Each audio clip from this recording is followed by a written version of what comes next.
ദൈവത്തിൻ്റെ വിശ്വാസി സമൂഹം നിങ്ങൾക്ക് എല്ലാവർക്കും നമസ്കാരം. God bless to all.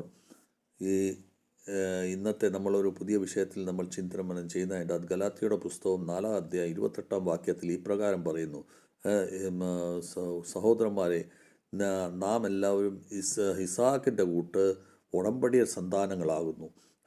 ഇതിൻ ഗലാത്യയുടെ പുസ്തകം 4-ാം അധ്യായം 28-ാം വാക്യത്തിൽ ഈ പ്രകാരം പറയുന്നു: നമ്മളെല്ലാം സഹോദരന്മാരെ, നമ്മളെല്ലാം ഇസാക്കിൻ്റെ ഉടമ്പടിയുടെ സന്താനങ്ങളാകുന്നു. അതിൻ്റെ അർത്ഥം എന്ന് പറഞ്ഞാൽ, പൗലോസ് അപ്പോസ്തലൻ ഇവിടെ യേശു ക്രിസ്തു പൂർണ്ണമായി നമ്മൾ വിശ്വസിച്ച് കഴിയുമ്പോൾ ഇസാക്കിൻ്റെ കൂട്ട് നമ്മൾ ഉടമ്പടിയുടെ സന്താനമായി മാറും എന്നാണ് അദ്ദേഹത്തിൻ്റെ ഫിലോസഫിക് മൈൻഡിൽ കൂടെ അദ്ദേഹം പറഞ്ഞ വാക്കുകൾ.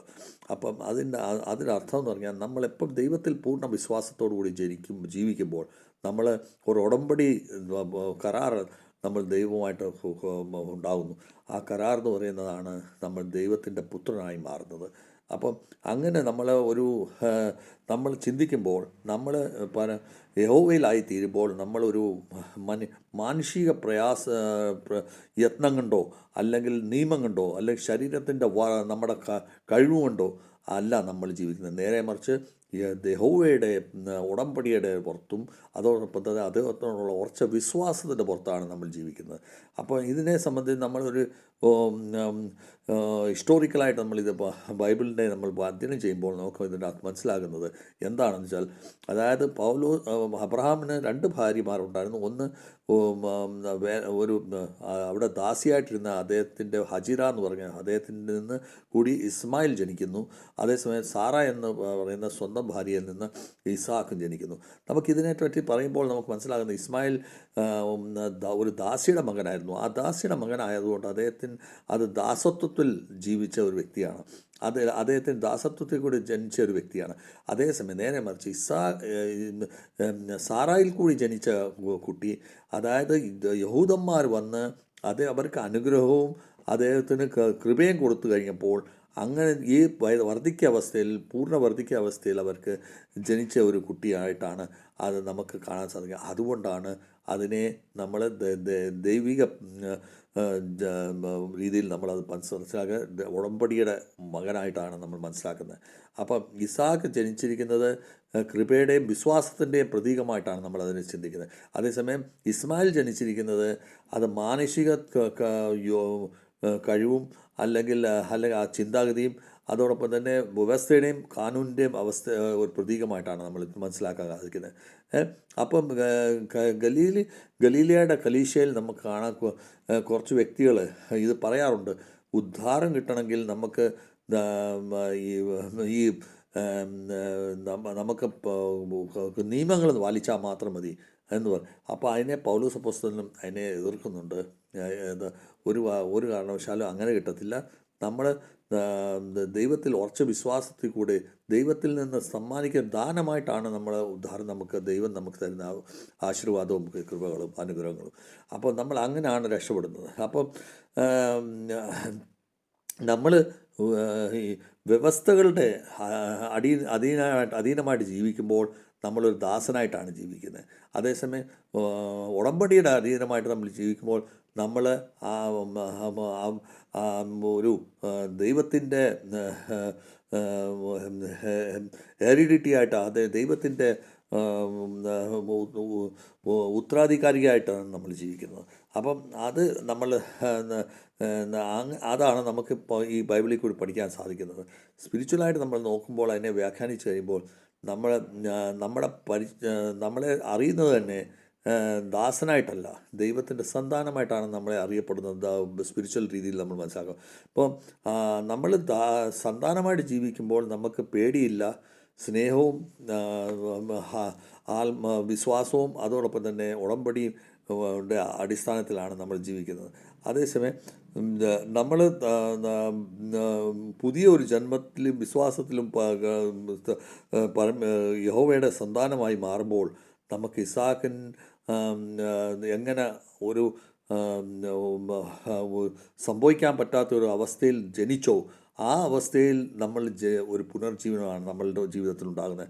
അപ്പോൾ ആ വ്യവസ്ഥയിൽ ജനിക്കുമ്പോൾ നമ്മളെ ഉടമ്പടിയുടെ സന്താനമായിട്ടാണ് നമ്മളെ യഹോവ ട്രീറ്റ് ചെയ്യുന്നത്. നമ്മൾ ആ ഉടമ്പടിയുടെ സന്താനമായി മാറിക്കൊണ്ട് നമ്മൾ യഹോവയുടെ കൂടെ നമ്മൾ വർക്ക് ചെയ്യുമ്പോൾ മാത്രമേ അദ്ദേഹത്തിനോട് നമ്മൾ പ്രാർത്ഥിക്കുകയും അതോടൊപ്പം തന്നെ അദ്ദേഹത്തിൻ്റെ വചനപ്രകാരം ജീവിക്കുകയും ചെയ്യുമ്പോൾ മാത്രമേ നമുക്ക് സ്വർഗരാജ്യം കിട്ടുന്നുള്ളൂ. അപ്പോൾ നമ്മൾ നമ്മുടെ ഫ്രീഡം അനുസരിച്ച് നമ്മൾ ജീവിക്കുമ്പോൾ, അതായത് നമ്മൾ ജീവിക്കും, നമുക്ക് നമ്മുടെ ജീവിതത്തിൽ അത് നമുക്ക് ഒരു നിയമത്തിൻ്റെ സ്വാതന്ത്ര്യത്തിലാണ് നമ്മൾ ജീവിക്കുന്നത്. അതേസമയം ഉടമ്പടിയുടെ അനുഗ്രഹത്തിൻ്റെ ജീവിതം നമ്മൾ ജീവിക്കുമ്പോൾ നമ്മളെല്ലാവരും ഉടമ്പടിയുടെ സന്താനങ്ങളാകുമ്പോൾ ഉടമ്പടിയുടെ അനുഗ്രഹത്തിൻ്റെ ഒരു സ്വാതന്ത്ര്യത്തിലാണ് നമ്മൾ ജീവിക്കുന്നത്. ഈ അനുഗ്രഹത്തിൻ്റെ സ്വാതന്ത്ര്യം കിട്ടുക എന്നുള്ളതാണ് ഏറ്റവും വലിയ നമുക്കിന്ന് ആവശ്യം. ഇന്ന് ഉടമ്പടിയുടെ സന്താനങ്ങളാകണമെന്നുണ്ടെങ്കിൽ നമുക്ക് ഏതൊക്കെ രീതിയിൽ കൂടെ നമുക്ക് മുൻപോട്ട് പോയേ പറ്റത്തുള്ളൂ എന്ന് നമുക്ക് അത് മനസ്സിലാക്കാൻ നമുക്ക് സാധിക്കണം. നമ്മൾ ഉടമ്പടിയുടെ സന്താനമായി മാറുമ്പോൾ നമ്മൾ ഉള്ളിലുള്ള പേടി അല്ലെങ്കിൽ ഭയം അല്ലെങ്കിൽ നമ്മൾ ഉള്ളിൽ കുറ്റാബോധനങ്ങളുള്ള ഈ അവസ്ഥയിൽ അതെല്ലാം നമ്മളെ ബോധ്യപ്പെടുത്തും. അതെല്ലാം ബോധ്യപ്പെട്ടുകൊണ്ട് മാത്രമേ നമുക്ക് ജീവിക്കാൻ സാധിക്കൂ. അതേസമയം മറ്റുള്ള ഒരു നിയമപ്രകാരം പോകുന്ന വ്യക്തികൾക്ക് ഇതൊന്നും നമുക്ക് ചിന്തിക്കേണ്ട കാര്യമില്ല. അപ്പോൾ നമ്മളതിൽ മനസ്സിലാക്കേണ്ടത്, നമ്മൾ ദാസത്വത്തിൽ അല്ലെങ്കിൽ അടിമത്തത്തിലല്ല നമ്മൾ ജീവിക്കുന്നത്. ഇപ്പോൾ യഹോവയുടെ പുത്രൻ എന്നുള്ള അതിൽ കൂടിയാണ് ആ ശക്തി, ആ വാക്കുകൊണ്ടോ അല്ലെങ്കിൽ ആ അർത്ഥത്തിലാണ് നമ്മൾ ജീവിക്കുന്നത്. അതുകൊണ്ടാണ് ഇസ്മായിലിനെ ദാസിയിൽ കൂടി ജനിച്ചതുകൊണ്ട് അദ്ദേഹത്തിന് ദാസത്വത്തിൻ്റെ ചിഹ്നമായിട്ടാണ് അദ്ദേഹം മനസ്സിലാക്കുന്നത്. അതേസമയം ഇസാക്ക് ഒരു ദൈവികമായ രീതിയിൽ ജനിച്ചതുകൊണ്ട്, സാറായിൽ കൂടി ദൈവികമായ രീതിയിൽ ജനിച്ചതുകൊണ്ട് അദ്ദേഹത്തിനെ പുത്രനായി എൻ്റെ ചിഹ്നത്തിൽ കൂടിയാണ് അദ്ദേഹത്തിനെ നമ്മൾ വ്യാഖ്യാനിക്കുന്നത്. അപ്പോൾ നമ്മളിപ്പോൾ ഒരു നിയമങ്ങൾക്ക് അടിമയാകാതെ നമ്മൾ യഹോവയുടെ പുത്രനായി അതിൻ്റെ അടിമയായിട്ട് നമ്മൾ ജീവിക്കേണ്ടതായിട്ട് നമുക്ക് ആവശ്യമുണ്ട്. ഇപ്പോൾ നമുക്ക് കാണാം, ഒരു കൊച്ചു നമ്മുടെ വീട്ടിൽ താമസിക്കുമ്പോൾ അത് വളരെ ഫ്രീ ആയിട്ടാണ് താമസിക്കുന്നത്. എന്താ വെച്ചാൽ അത് ജോലി ചെയ്യാൻ പോകുന്നില്ല, അത് ദാസനായിട്ട് അല്ല അഭിനയിക്കുന്നത്. അദ്ദേഹം നമ്മുടെ വീട്ടിൻ്റെ ഒരു ഉടമസ്ഥനായിട്ടാണ് അദ്ദേഹം അവിടെ ട്രീറ്റ് ചെയ്യുന്നത്. എന്ന് പറയുന്ന പോലെ നമ്മളെ ഓരോരുത്തരും ജീവിക്കുമ്പോൾ നമ്മൾ യഹോവയുടെ മക്കളായി ജീവിക്കുന്ന സമയത്ത് നമുക്ക് ഫ്രീ ആയിട്ട് നമുക്ക് ധൈര്യത്തോടു കൂടി ഭയമില്ലാതെ നമുക്ക് ജീവിക്കാനായിട്ട് സാധിക്കണം. അപ്പോൾ മാത്രമേ നമുക്ക് അടിമയുടെ ഉടമ്പടിയുടെ അല്ലെങ്കിൽ പ്രതിജ്ഞയുടെ സന്താനമായി മാറത്തുള്ളൂ. നമ്മൾ നമുക്ക് ഈ രണ്ടാമത്തെ ഒരു പോയിന്റ് നമുക്ക് മനസ്സിലാക്കുന്നത്, നമുക്ക് നിയമപരമായ പ്രയാസങ്ങളെല്ലാം നമുക്ക് അനുഭവങ്ങളെല്ലാം നമുക്ക് അതിൻ്റെ അകത്ത് നേരെ മറിച്ച് ദൈവത്തിൻ്റെ പ്രതിജ്ഞയുടെ അല്ലെങ്കിൽ ഉടമ്പടി അനുസരിച്ചാണ് നമുക്ക് ജീവിക്കുമ്പോൾ മാത്രമേ അബ്രഹാമിന് എങ്ങനെ പ്രയാസകാലത്ത് കുഞ്ഞുണ്ടായോ ആ അനുഗ്രഹത്തിൻ്റെ പേരിൽ, അതുപോലെ തന്നെ നമ്മുടെ ഓരോ കാര്യങ്ങളും നമുക്ക് അസാധ്യമായ കാര്യങ്ങളെല്ലാം നമുക്ക് സാധിക്കാനായിട്ട് ദൈവം നമുക്ക് അവസരം ഒരുക്കി തരത്തുള്ളൂ. അതുകൊണ്ട് നമുക്ക് ഉദ്ധാരങ്ങൾ നമുക്ക് കിട്ടുന്നത് അല്ല അനോയിൻ്റഡ് നമുക്ക് കിട്ടുന്നത് അത് നമ്മുടെ ശ്രമം കൊണ്ടല്ല, ദൈവത്തിൻ്റെ സാമർഥ്യം കൊണ്ട് നമുക്ക് കിട്ടുന്നതാണ്. ദൈവത്തിൻ്റെ അനുഗ്രഹം കൊണ്ട് നമുക്ക് കിട്ടുന്നതാണ്. അപ്പോൾ ദൈവം തരുന്ന ഒരു അനുഗ്രഹമാണ് നമുക്കത്. അപ്പോൾ മാത്രമേ നമുക്ക് ക്രിസ്ത്യനാണെന്ന് നമുക്ക് പറയാൻ പറ്റത്തുള്ളൂ. മൂന്നാമത്തെ ഒരു പോയിന്റ്, നമുക്ക് വിശ്വാസത്തിൽ കൂടെ നമ്മൾ ജീവിക്കുമ്പോൾ നമ്മൾ ഉടമ്പടിയുടെ സന്താനമായി മാറുന്നു. അവിടെ നമ്മൾ ജയിക്കുന്നു. അവിടെ പേടിയില്ല, നിയമങ്ങൾ നമുക്കെല്ലാം അടിമപ്പെടുന്നില്ല, നമ്മുടെ കുറ്റാബോധനം നമുക്കുണ്ടാകുന്നില്ല. എന്താ വെച്ചാൽ നമ്മൾ ദൈവിക കൽപ്പനകൾ പ്രകാരം ജീവിക്കുന്ന വ്യക്തികളാണ്. ഇത് നമുക്ക് മനസ്സിലാക്കാൻ സാധിക്കുന്ന ഈ പ്രകാരമാണ്. പല സ്ഥലങ്ങളിലും യഹോവയുടെ പുത്രന്മാരെ ഈ പിശാചുകൾ അല്ലെങ്കിൽ നമ്മുടെ ഡെമൻസ് നമ്മുടെ തെറ്റായ ശിക്ഷണങ്ങൾ നമുക്ക് തന്ന് നമ്മളെ വഴി തെറ്റിക്കാൻ ശ്രമിക്കുന്നുണ്ട്. ആ സമയത്തെല്ലാം നമ്മൾ ദൈവത്തിൻ്റെ ദാസനാണ്, അല്ല നമ്മൾ ദൈവത്തിൻ്റെ പുത്രനാണെന്നുള്ള ഒരു ബോധത്തോടു കൂടി നമ്മൾ ആ ഉടമ്പടിയുടെ സന്താനമായി മാറി നമ്മളുണ്ടല്ലോ അവിടെ എല്ലാം നമ്മൾ വിജയിക്കാൻ ശ്രമിക്കണം. അപ്പോൾ ഇതിൻ്റെ അകത്ത് ഈ മേളി പറഞ്ഞ വചനം കൂടി നമുക്ക് ഇപ്പോൾ ഒന്നുകൂടെ കണ്ണു ഓടിക്കുമ്പോൾ നമുക്ക് മനസ്സിലാക്കുന്നത്, നമുക്ക് ഇസ്മായിലിൻ്റെ കൂട്ടല്ല ജീവിക്കേണ്ടത്, നമുക്ക് നേരെ മറിച്ച് ഇസ്ഹാക്കിൻ്റെ കൂട്ടാണ് നമുക്ക് ജീവിക്കേണ്ടത്. ഇസ്മായിലിൻ്റെ കൂട്ട് ജീവിച്ചാൽ ദാസനായിട്ടേ നമുക്ക് ജീവിക്കാൻ പറ്റത്തുള്ളൂ. അതേസമയം ഇസ്ഹാക്കിൻ്റെ കൂട്ടം നമുക്ക് ജീവിക്കുകയാണെങ്കിൽ നമുക്ക് നിശ്ചയമായിട്ട് ഒരു ദൈവത്തിൻ്റെ പുത്രനായിട്ട് നമുക്ക് ജീവിക്കാൻ പറ്റും. ഇസ്ഹാക്കിൻ്റെ കൂട്ട് നമ്മൾ ജീവിച്ചാൽ ഒരു വ്യവസ്ഥയ്ക്ക് അധീനമായിട്ടാണ് നമുക്ക് ജീവിക്കേണ്ടത്, ഗതികേട് വരുന്നത്. അതേസമയം ഇസ്ഹാക്കിൻ്റെ കൂട്ട് നമ്മൾ ജീവിച്ചാൽ നമുക്ക് ഉടമ്പടിയുടെ സന്താനമായി മാറി നമുക്ക് ജീവിക്കാൻ സാധിക്കും.